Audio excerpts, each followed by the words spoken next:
नमस्कार, मी श्वेता. तुम्ही पाहताय न्यूज 18 लोकमत. बुलेटिनमध्ये तुमचं स्वागत. पुढच्या अर्ध्या तासात आढावा घेणार आहोत वेगवान बातम्यांचा स्पीड न्यूजमध्ये.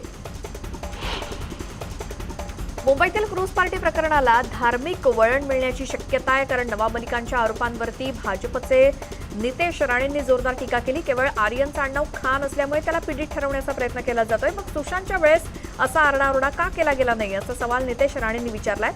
आर्यन हा खान असल्यामुळे तो पीडित आणि सुशांत हिंदू असल्यानं तो ड्रग्ज घेणारा ठरतो का, असा सवालही त्यांनी उपस्थित केलाय. क्रूज ड्रग केस प्रकरणी 19व्या आरोपीला अटक झाली असून शिवराज रामदास असं त्याचं नाव आहे. शिवराजला रात्री सांताक्रूज परिसरातून अटक करण्यात आली. हा एक ड्रग पेडलर असल्याची माहिती एनसीबीनं दिली आहे.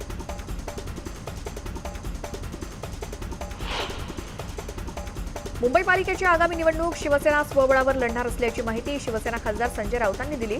शिवसेनेनं 100 जागा जिंकण्याचं उद्दिष्ट ठेवल्याचं संजय राऊत म्हणाले. राज्यात आणि मुंबईत शिवसेना सर्वात मोठा पक्ष आहे, त्यामुळे आम्ही आगामी मुंबई पालिकेची निवडणूक एकट्यानं लढणार असल्याचं राऊत म्हणाले. गेल्या काही वर्षांपासून मुंबई पालिकेवर शिवसेनेची सत्ता आहे आणि पुढच्या काळातही मुंबई पालिकेवर शिवसेनेचाच महापौर बसणार असल्याचा विश्वास त्यांनी व्यक्त केला. राज्यात महाविकास आघाडीचा प्रयोग यशस्वी झाला असला तरी संजय राऊत यांनी मात्र मुंबई पालिकेत एकला चलो रेचा नारा दिलाय. नंदुरबारमधल्या आयान मल्टीट्रेड एलएलपी साखर कारखान्यात आयकर विभागानं धाड टाकली होती. ही धाड तब्बल 70 तासानंतर संपली. अधिकारी आणि कर्मचाऱ्यांच्या 2 तुकड्या 70 तासानंतर साखर कारखान्याच्या बाहेर पडल्या. नेमकं कारवाईत काय मिळालं याबाबत बोलण्यास नकार दिला गेला. मात्र 3 दिवसांपासून ही छापेमारी सुरू होती. उपमुख्यमंत्री अजित पवार यांच्या निकटवर्तीयांवर आणि साखर कारखान्यावर आयकर विभागाने छापे टाकले. बारामतीत आणि दौंड परिसरात देखील आयकर विभागाने चौकशी सुरू केली. आज सलग 4थ्या दिवशी आयकर विभागाचे अधिकारी बारामतीतल्या श्रायवर डायनामिक्स कंपनीमध्येच तळ ठोकून आहेत. यामुळे आयकर विभागाच्या छापेमारीत काय उघड होणार याकडे सर्वांचं लक्ष लागलंय.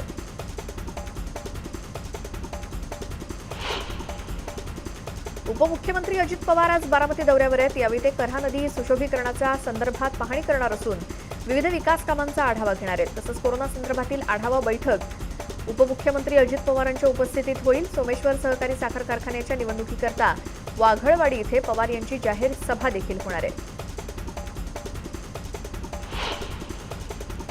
उजनी धरणाच्या पाणलोट क्षेत्रात दमदार पावसानं हजेरी लावली. धरण 108% भरलं असून उजनी धरणातून 10,000 क्युसेक विसर्ग भीमा नदीत सोडण्यात येतोय. वीर धरणातून 4,000 क्युसेक विसर्ग नीरा नदीतून पुढे भीमा नदीमध्ये सोडण्यात आला असल्यामुळे एकूण 15,000 क्युसेक विसर्ग भीमा नदीत सोडण्यात आलाय. त्यामुळे प्रशासनानं नदीकाठच्या लोकांना सतर्कतेचा इशारा दिलाय.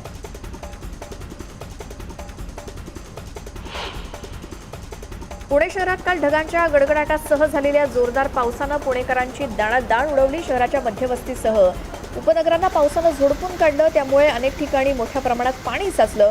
विमाननगर, धानोरी, येरवडा, नागपूर चाळ, विश्रांतवाडी परिसरात सखल भागात घरांमध्येही पाणी शिरलं.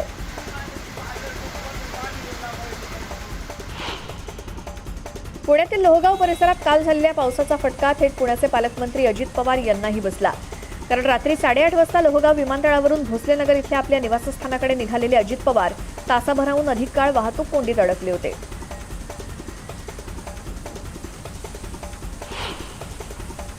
पुण्यात झालेल्या जोरदार पावसामुळे सर्वसामान्यांची चांगलीच तारांबळ उडाली. वाहतूक रहदारी मोठ्या प्रमाणात विस्कळीत झाली. त्यामुळे लक्ष्मीनगर पुणे येथील विमानतळ वाहतूक विभागातील कर्मचारी सुजित वाघमारे भर पावसात स्वतःच्या जीवाची पर्वा न करता कर्तव्य बजावताना दिसले. इतरांना ते मदत करत होते. त्यामुळे लोकांनी त्यांचे खूप आभार मानले आणि कौतुकही केलं.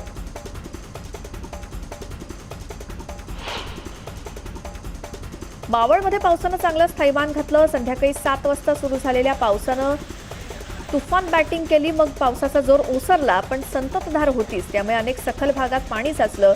देहू रोडच्या ओम पॅराडाईज सोसायटीत पावसाचं पाणी शिरलं. सोसायटीत फ्लॅटधारकांची चांगलीच तारांबळ उडाली. यातून वाट काढणं सुद्धा अवघड झालं होतं.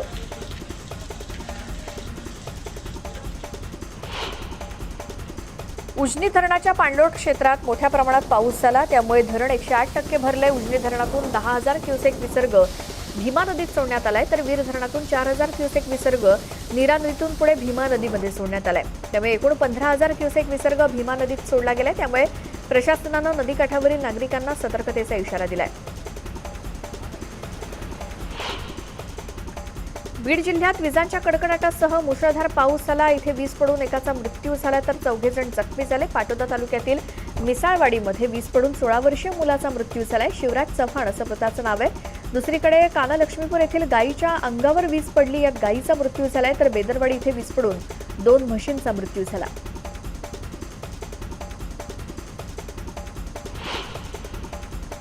शिर्डीतील विमानतळ आजपासून सुरू झालंय. कोरोनामुळे 1.5 वर्षाहून अधिक काळ बंद स्थितीमध्ये विमानतळ होतं.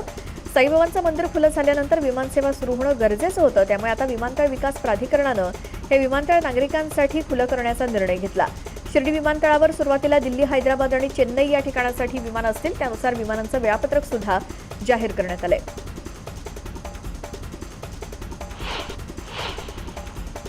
लोणावळा परिसरात सुरू असलेल्या एका सेक्स रॅकेटचा पोलिसांनी पर्दाफाश केला. या रॅकेटमधून 2 मुलींची सुटका करण्यात आली. एका दलालाला पोलिसांनी अटक केली. वडगाव न्यायालयात त्याला हजर केलं असता न्यायालयानं 4 दिवसांची पोलीस कोठडी सुनावली आहे. दहशतवाद विरोधी पथक, पुणे ग्रामीण आणि लोणावळा ग्रामीण पोलिसांनी बनावट ग्राहक पाठवून ही कारवाई केली.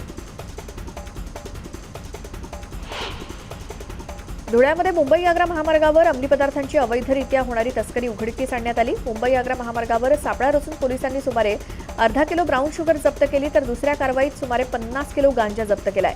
या कारवाईत 2 संशयितांना पोलिसांनी ताब्यात घेतलं. जळगाव जिल्ह्यातून ब्राऊन शुगर आणून त्याची धुळे शहरात विक्री केली जाणार असल्याची गोपनीय माहिती नाशिक पोलीस उपमहानिरीक्षकांच्या पथकाला मिळाली आणि यावरून पोलिसांनी ही कारवाई केली. वाशिम जिल्ह्यातील राजुरा रिधोरा मार्गावर समृद्धी महामार्गाच्या कामासाठी गौण खनिजाची वाहतूक करणाऱ्या धावत्या टिप्परला भीषण आग लागली. या टिप्पर जळून खाक झालाय. रात्री 11 वाजताच्या सुमारासची घटना. समृद्धी महामार्गाच्या कामावर जात असलेल्या धावत्या टिप्परला सुकांडा फाट्याजवळ अचानक आग लागली. चालकाच्या लक्षात येता त्यानं बाहेर उडी मारली. त्यामुळे जीवितहानी झाली नाही. घटनास्थळावर अग्निशमन दलाची गाडी पोहोचली तोपर्यंत टिप्पर पूर्णपणे जळून खाक झाला होता.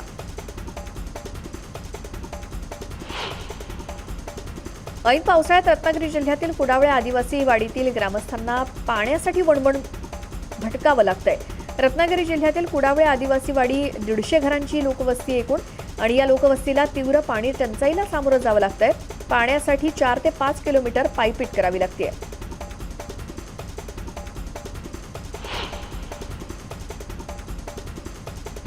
गडचिरोली जिल्ह्यात काल दुपारी खंडित झालेल्या 200 गावांचा वीजपुरवठा अखेर 12 तासांनंतर सुरू झालाय.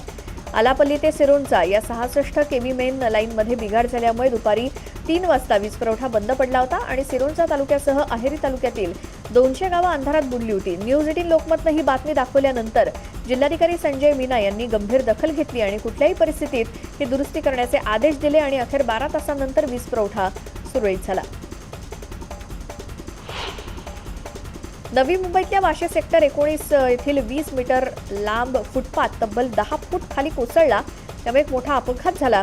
रात्री अचानकपणे इतका मोठा फुटपाथ कोसळल्यामुळे फुटपाथवरून चालत असलेला एक तरुण आणि फुटपाथवर पार्क केलेल्या 2 स्कूटी नाल्यात पडल्या. तरुण जखमी झाला. त्याच्यावरती खासगी रुग्णालयात उपचार सुरू आहेत. 2 स्कूटींचं देखील नुकसान झालं. इतका मोठा फुटपाथ क्षणार्धात कोसळल्यानं फुटपाथच्या निकृष्ट दर्जाच्या बांधकामाचंच दर्शन झालंय.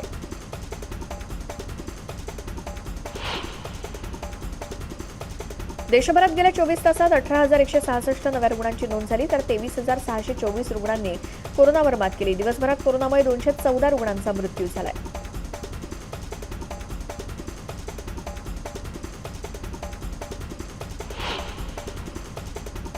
लखीमपूर खेरी हिंसाचार प्रकरणात केंद्रीय मंत्री अजय मिश्रा यांना तातडीनं आपल्या पदावरून हटवावं या मागणीसाठी काँग्रेसनं आपले सर्व राज्य आणि केंद्रशासित प्रदेशातील प्रमुखांना सोमवारी 3 तास मौन पाळण्यास सांगितलं. हे मौन आंदोलन सकाळी 10 ते दुपारी 1 दरम्यान राजभवन किंवा केंद्र सरकारच्या कार्यालयाबाहेर पाळलं जाणार आहे. तर उद्या केंद्र सरकार विरोधात बंदची हाक देखील देण्यात आली आहे.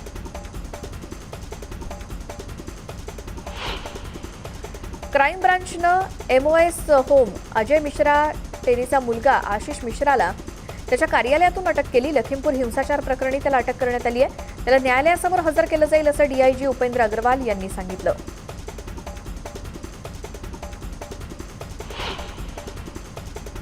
पेट्रोल डिझेल दरात सतत वाढ सुरू आहे. पेट्रोल डिझेलच्या किमती वाढल्या आहेत. आज दिल्लीत पेट्रोल दरात 30 पैसे प्रति लिटरची वाढ झाली तर डिझेल दर 35 पैसे प्रति लिटरनं वाढवण्यात आलाय. मुंबईमध्ये आज पेट्रोल 110 रुपये 12 पैसे प्रति लिटर तर डिझेलच्या किमती 100 रुपये 66 पैशांपर्यंत गेल्या आहेत. डिझेलनं आज 100 पार केली.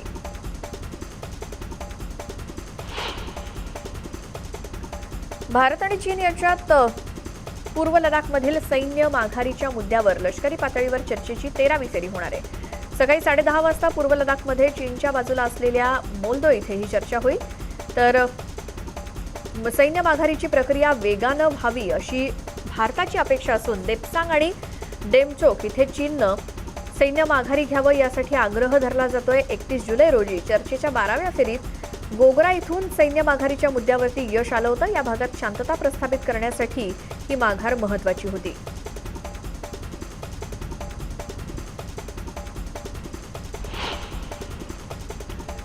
बुलेटिनमध्ये एक छोटासा ब्रेक घेऊन लगेच परत येऊयात। पाहत राहा स्पीड न्यूज।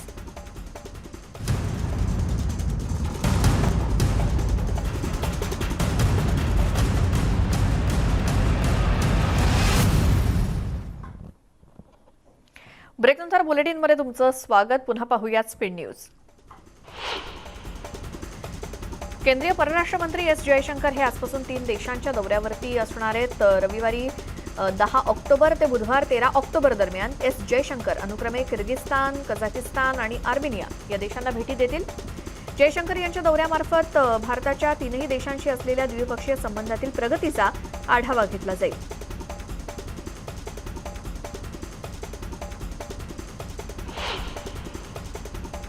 IPL 2021 स्पर्धेत आपल्या वेगवान गोलंदाजीनं सर्वांचंच लक्ष वेधून घेणाऱ्या जम्मू काश्मीरच्या गोलंदाजाची भारतीय संघात निवड झाली आहे। T20 वर्ल्ड कप संघात उमरान मलिकची निवड झाली आहे। उमरान मलिक सनरायझर्स हैदराबाद संघाकडून खेळतोय। त्याच्या गोलंदाजीचा भारतीय कर्णधार विराट कोहलीनं कौतुक